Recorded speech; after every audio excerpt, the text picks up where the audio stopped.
Voy a intentar hacer una reflexión un poco, con una cierta visión histórica. Estamos en el siglo XXI, estamos en el año 2025, primer cuarto de siglo, y somos conscientes como humanidad de que tenemos un problema enorme que es combatir los efectos del cambio climático que nosotros mismos hemos provocado por primera vez en la historia. Llevamos 200 años quemando combustibles fósiles. Vemos desde los incendios de California a las danas de Valencia y somos conscientes en mayor o menor medida de que hay que hacer algo.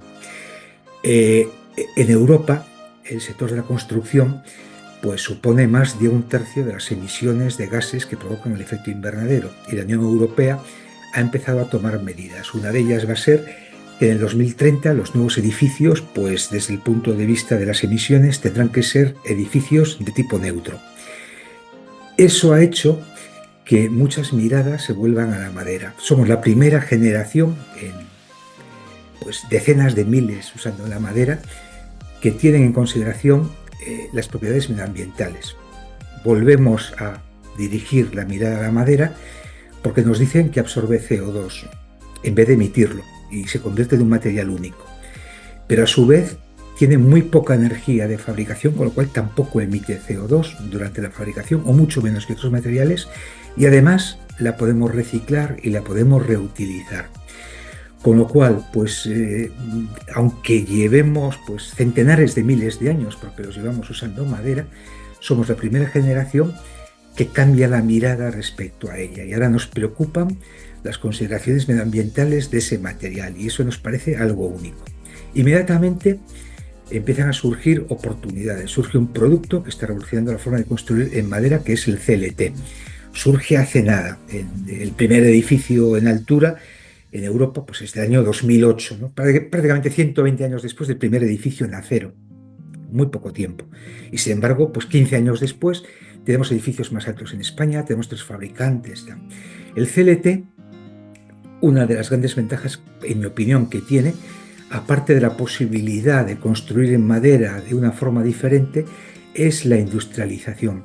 Son fábricas que van a construir de otra manera. De otra manera. El material llega a una obra, es una especie de mecano que se puede instalar, con lo cual va suponiendo otras ventajas. Disminuye el tiempo de fabricación, si todo va bien, se monta en unos periodos de tiempo mínimos, etcétera, ¿no? Aunque estamos tomando medidas respecto a la emisión de los nuevos edificios, los grandes materiales que todavía dominan la construcción, el hormigón y el acero, siguen emitiendo muchísima energía durante la fase de producción. Si el hormigón fuera un país, sería el tercer país que más emite después de China y de Estados Unidos, y eso es un problemón. Con lo cual, estamos logrando otro efecto que creo que va a ser casi más interesante que el desarrollo de los nuevos productos. Estamos haciendo que las empresas más tecnológicas, más innovadoras, miren a la madera también. Y la industria del hormigón va a mirar a la madera, la industria del acero va a mirar a la madera, porque necesitan desarrollar soluciones mixtas. Y es la primera vez que estas empresas van a mirar a la madera. Y cada vez que otros sectores han mirado a la madera, hemos avanzado. No podríamos tener madera laminada sin la industria química de los adhesivos, ni podríamos tener tableros de madera, ni podríamos tener casi ningún producto.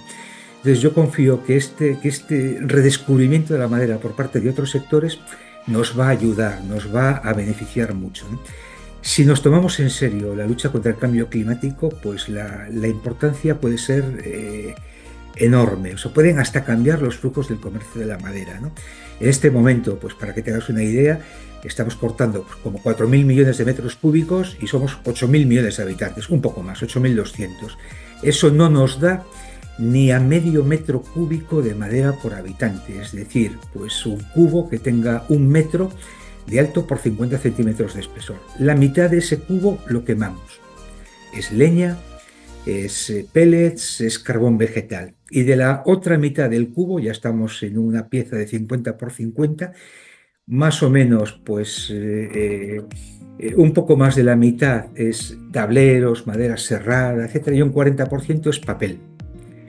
Si la lucha contra el cambio climático es eficaz, probablemente la parte que hoy estamos reduciendo de consumo de papel imprenta porque compramos menos periódico, esas fibras de madera se redistribuyan y forman parte a lo mejor de alternativas al plástico, a los envases tradicionales de un solo uso o incluso pues, a las fibras textiles. Los grandes fabricantes textiles quieren reducir las fibras artificiales por las emisiones, por los problemas que origina, por fibras de madera, ¿no? Si logramos, por ejemplo, pues, mejorar pues que a la clase media del planeta pues lleguen mejoras en cuanto, o sea, de tipo energético, como vamos a hacer en Europa, y logramos dejar de quemar la mitad de la madera que produce este planeta en este momento, pues imagínate los nuevos usos. Entonces yo soy optimista porque cada vez que hemos buscado el apoyo de otros materiales, de las empresas más innovadoras, han surgido productos revolucionarios, ¿no? Desde la madera laminada hasta bueno, el CLT ahora, y probablemente vamos a ver cosas inimaginables si nos tomamos en serio la lucha contra el cambio climático.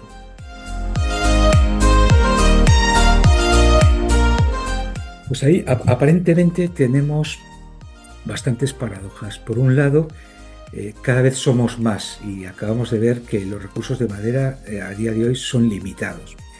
Si somos 8.200 millones que tocamos a medio metro cúbico y a un cuarto de metro cúbico de madera industrial y a una parte aún menor para construir, si queremos construir, pues yo que soy ingeniero de montes no veo otra posibilidad que desarrollar plantaciones de rápido crecimiento. Y eso va a ser, vamos a obtener un material con mucha más albura. Porque además, como tenemos miedo ya a los efectos que hemos provocado de inundaciones, de tormentas, pues los propietarios privados querrán reducir los turnos. Con lo cual, somos también de las primeras generaciones que vamos a tener que trabajar con una proporción de albura muy elevada. Hasta el siglo XIX la albura no se consideraba madera en la mayor parte de los tratados de construcción. Y eso, al mismo tiempo, tenemos una directiva de biocidas que nos restringe el uso de biocidas, la forma de protegerla y tal. Entonces, ¿cómo veo que podemos salir de ahí? Pues solo haciendo las cosas de una manera diferente, probablemente completamente diferente. Primero, tenemos una revolución que de nuevo se origina en otro sector, no en el de la madera, en la industria química, afortunadamente una vez más, y es la madera modificada. Somos la primera generación que logra convertir una especie de crecimiento rápido sin una buena durabilidad natural en un nuevo producto. Ya no es madera y no utiliza biocidas. La mayor parte de la gente que me escuche conocerá pues, la madera termotratada, usa el calor, la madera acetilada es el producto de madera más estable que existe en el mundo, utiliza una molécula química, pero hay muchísimas más. De momento, pues los volúmenes son pequeños, los precios son elevados, pero hay decenas de patentes dormidas esperando pues, su oportunidad, ¿no? Eso puede ser una revolución. No vamos a mejorar solo la durabilidad, pues como hacíamos en un tratamiento en autoclave con un biocida tradicional. Vamos a convertir la madera en otro material bloqueando los grupos hidroxilo. Vamos a hacer un producto más estable, podemos alterar la dureza, y vamos a poder trabajar con especies de rápido crecimiento, lo cual quiere decir que podemos también concentrar el crecimiento de un número reducido de árboles de una hectárea, pues a lo mejor en 80, 90, para conseguir un diámetro en muy poco tiempo. Si es así, lograremos también crear empleo en un rural pues que se desangra, que se abandona, que está abandonado, ¿no? Y que pues yo ahí veo una revolución muy incipiente, ¿no? También somos la primera generación, pero veo que esto va a cambiar. En la industrialización también veo otra forma de cambiar la protección de la madera, porque probablemente la protección podrá incorporarse ya como una capa más de una fábrica. Por ejemplo, si imaginamos pues, un proyecto de CLT, ahora tenemos un punto crítico. Hace 20 años decíamos que no pasaba nada, ahora sabemos que sí pasa si llueve encima pues, de un forjado horizontal de CLT y no permitimos que se seque. Pero ese CLT podrá salir de fábrica, pues es un forjado horizontal con una membrana impermeable que lo proteja. Podremos generar membranas antitérmicas en el suelo. Podremos mejorar muchísimo más la industrialización, haciendo ya que no salga el muro de CLT vertical, sino ese muro de CLT con la fachada adosada, con los huecos de carpintería cerrados, con la parte interior del muro que puede quedar expuesto durante un pequeño periodo de tiempo, protegida como consideremos, con un biocida, con un insecticida, con un fungicida, pero también con un repelente al agua, que haga que si llueve pues podamos lijar y bueno, no de tiempo que se desarrollen los mohos y tal, ¿no? También creo que otros temas como la protección frente al fuego se van a unir al tema de protección de la madera y vamos a ser capaces en muy poco tiempo de tener ya soluciones conjuntas, distintas soluciones mixtas, ¿no? Eh, si esos forjados, por ejemplo, de ese edificio de CLT, como ya empieza a pasar en proyectos en España, son mixtos de madera hormigón, va a ser el hormigón el que proteja la madera durante esa fase de exposición en obra. A su vez podrán venir también pues, con unos sensores que permitan monitorizar el edificio, anticiparnos si hay una filtración de humedad, etc. Veo muchísimas posibilidades y grandes, o sea, muchas posibilidades también de evolución para las empresas tradicionales de protección de la madera. Y luego el sentido común, recuperar el conocimiento que siempre hemos tenido, ¿no? Si en Suiza hace 500 años hacíamos una pasarela cubierta, pues a lo mejor en el norte de España, que tenemos un clima que para la madera es muy complejo, porque tenemos agua de lluvia y tenemos una temperatura que permite que los hongos de producción se desarrollen todo el año, en Galicia, en mi caso, desde donde hablo, ya sabemos cuál es el límite de la protección química tradicional. Una viga, una pasarela descubierta con vigas de una madera como el pino, tratadas en autoclave, con un acero soluble, para resistir de ISO 4, no durará más de 15 años en condiciones normales, si nos llueve encima, tal. En cambio, si le ponemos a esa pasarela una cubierta y esa viga pasa a estar en una clase de uso 2, durará más de 100 años.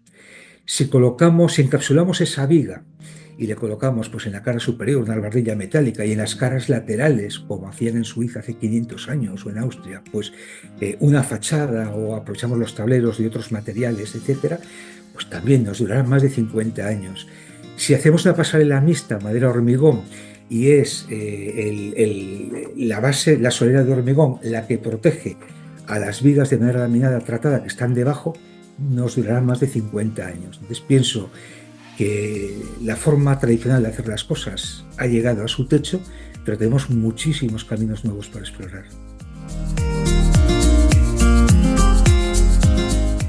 Bueno, Esposida es una referencia en cuanto a la protección de la madera, lo comentábamos antes, yo asistí a los anteriores congresos de Fidenco y bueno, de una manera Esposida pues ha tomado el relevo, ha logrado mantenerse, se ha convertido en un referente.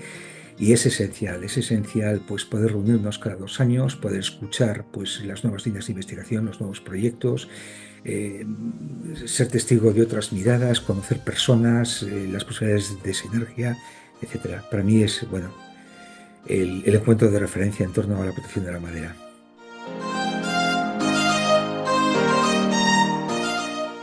Pues mira, ahí Belén también, no somos conscientes, y yo llevo muchos años trabajando en esto y poco a poco ahora tengo pendiente escribir, pero bueno, no somos conscientes de que somos un primate y que hemos bajado de un árbol. Nuestra casa fue un árbol. Y cuando bajamos del árbol, el árbol nos regaló 2 cosas, la madera y la gestión del fuego. Y eso nos ha acompañado durante toda nuestra historia evolutiva. Y la capacidad de la madera, o sea, nos ha acompañado siempre. Ahora hay gente que dice que el siglo XXI es la edad de la madera. La madera ha estado presente en todos los siglos, ¿no? Y de forma mucho más intensa de lo que pasa es que lo hemos olvidado. En un edificio histórico, una simple viga, pues en otros países, por ejemplo, es muy normal datarla, ¿no? O sea, la dendrocronología te permite saber exactamente en qué año se cortó esa viga. Si la madera es reciclable, si hay madera reciclada de otros edificios o no.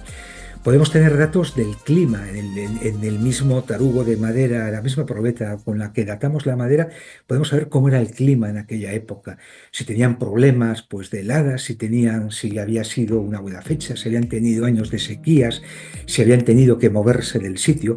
Podemos saber qué madera escogieron para hacer aquello, podemos saber cómo cortaron la madera, si era una madera cortada, pues una viga de aire de castaño, la que se construyó Galicia a partir de la Edad Media, para no cortar el castaño desde el pie. Podemos saber cómo calculaban, pues porque podemos saber la distancia entre las vigas, podemos saber las unidades de medida que tomaban, podemos saber la tecnología, viendo las marcas de las herramientas sobre esa madera. Por ejemplo, en Europa, pues que uno de los iconos de la construcción con madera son las iglesias de la Edad Media de Noruega. Las últimas son de 1350, cuando llega la peste, No hay una sola marca de sierra en ninguna de las iglesias que quedan en Noruega. Todo fue trabajado con hacha. En el año 1350 la sierra no había llegado todavía a Noruega, ¿no? Entonces nos dice dónde estamos desde todos los puntos de vista. Y luego, si esa madera es importada, muchas veces viene acompañada de marcas de calidad. España importó pues muchas vigas de pino silvestre de los países bálticos por la influencia de la marina, y escogíamos los puertos y las calidades, y muchas veces cada viga está marcada con una navaja de carpintero, el puerto, la calidad y por qué se trajo aquella madera. Y cuando importamos la madera de pinotea de Estados Unidos, no es difícil tampoco encontrar la historia de la fábrica y poder rastrearla, ¿no? Podríamos saber, hasta viendo las marcas de la sierra, en qué aserradero se cortó esa madera, por el diámetro de la sierra circular. Súmale a eso los grafitis, los acabados, los aceites de linaza, o sea, toda nuestra historia está allí. Pero es que hemos perdido la capacidad de verla. Pues eso es una historia fascinante a la que me estoy dedicando de forma personal en los últimos años. Apotropaiko es una palabra griega que forma dos palabras que básicamente quiere decir alejar demonios, o sea, defenderse del mal, alejar el mal. Y resulta que, aunque parezca increíble, muchísimos elementos de madera pues tienen dentro marcas apotropaicas que también reflejan todos los miedos que hemos sentido, ¿no? Y esas marcas apotropaicas formaban parte pues, de una arquitectura paralela del edificio. Creíamos profundamente pues, en que los rayos o los incendios pueden ser provocados por brujas o por un demonio, y nos defendíamos frente a ellos.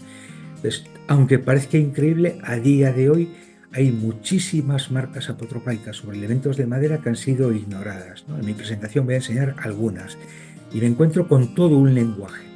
Ese lenguaje, por ejemplo, pues en muchos de los sitios hay como talismanes solares, se busca la luz, se dibuja una rosa hexapétala con 6 pétalos, que es la representación del sol, que estaba en las casas galaicas pues de hace 3000 años, que estaba en las tumbas romanas, que estaba en las claves de las iglesias prerrománicas y que sigue acompañando a esas vigas de madera, ¿no? En otros casos, por ejemplo, pues lo que han hecho ha sido, en el caso de la madera, como es relativamente fácil marcarla, pues le han prendido, han creado, o sea, yo le llamo marcas de fuego, y es que con una vela carbonizaban la superficie de la madera y era como dejar serigrafiada la luz, y esas marcas aparecen en sitios oscuros que se asocian al mal, y a partir de ahí todo lo que te imagines, marcas para pedir a la Virgen que interceda, trampas para demonios, cuando se creía que el demonio pues estaba interesadísimo en las líneas, entonces para protegerse pues hacían una especie de zigzags o de rayados. Muchas de esas marcas fueron hechas por carpinteros, lo sé porque encuentro la marca de las navajas de carpinteros, entonces forman parte del proyecto de la estructura, fueron hechas para defender esa estructura del fuego, de los incendios, de un rayo, de una presencia maligna, etcétera, ¿no? Y están presentes. Y a raíz de ver las fotografías que voy a enseñar, si Dios quiere, muchas de las personas van a empezar a verlas.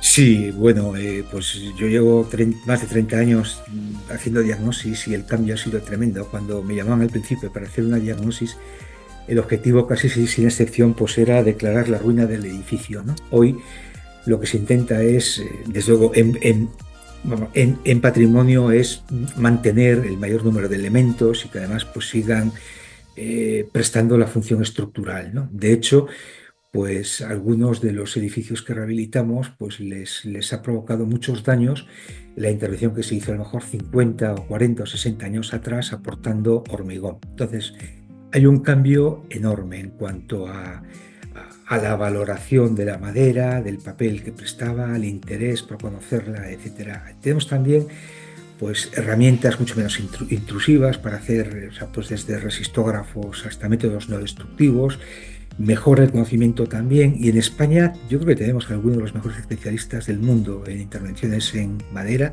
Alguno va a hablar en este congreso en Expocida y tenemos ejemplos pues, extraordinarios de intervenciones, ¿no?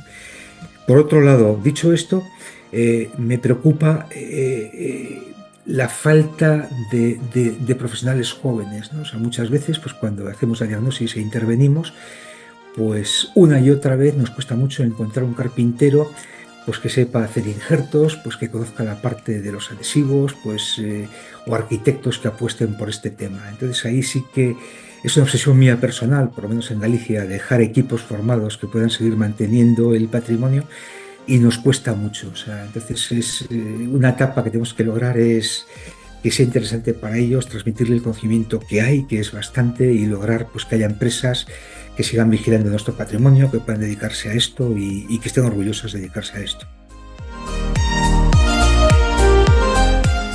Nos vemos en Escocida Madera.